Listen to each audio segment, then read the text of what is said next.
Hey everyone, welcome to Judging for the Win. I'm Dave, and this is my daily ruling. Today's question comes to us from the True Stories collection, as in, it actually happened at an event that I was actually judging. Amy casts a Kozilek's command to create X Eldrazi tokens and scry X and draw. Can Nick use a misdirection against this spell so that he will be the one to create tokens and scry draw instead? So the first thing that I wanted to notice is that both modes of Kozilek's command use the word target, meaning that when Amy cast the spell, she would have targeted herself with both modes. In fact, you can see that every mode of Kozilek's command has a target.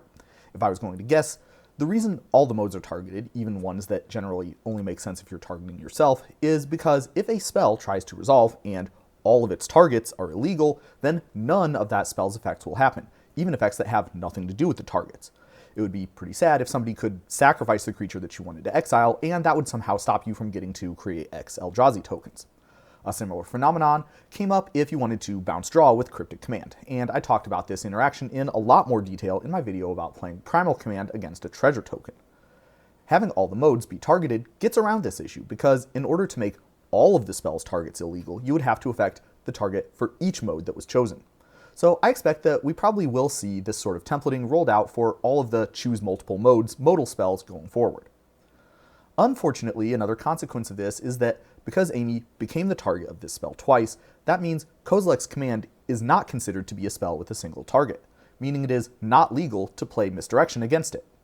Because of our discussion about illegal targets earlier, you might be wondering, well, what would happen if Amy had to cast the Kozilek's command to create X tokens and exile a creature? If Nick sacrificed the creature in response, Amy would still get to create X tokens, but would Nick still be able to misdirect the command now because its only remaining target is Amy? And unfortunately, this does not work either.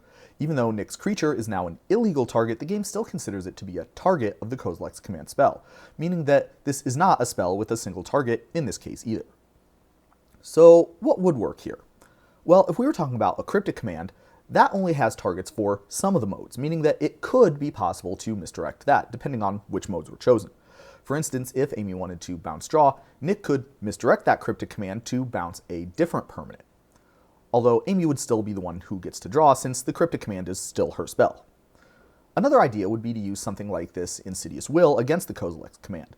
You can see how the middle mode does not have a rider saying it only works on spells with a certain number of targets. So Nick would be able to change all of the targets of the Kozilek's command, although Insidious Will does not say that you can change the modes, so he would have to stick with whichever modes were originally chosen. And that's all I have for you today. How did you do? Join me again next time for another daily ruling. Until then, I hope you have a great day.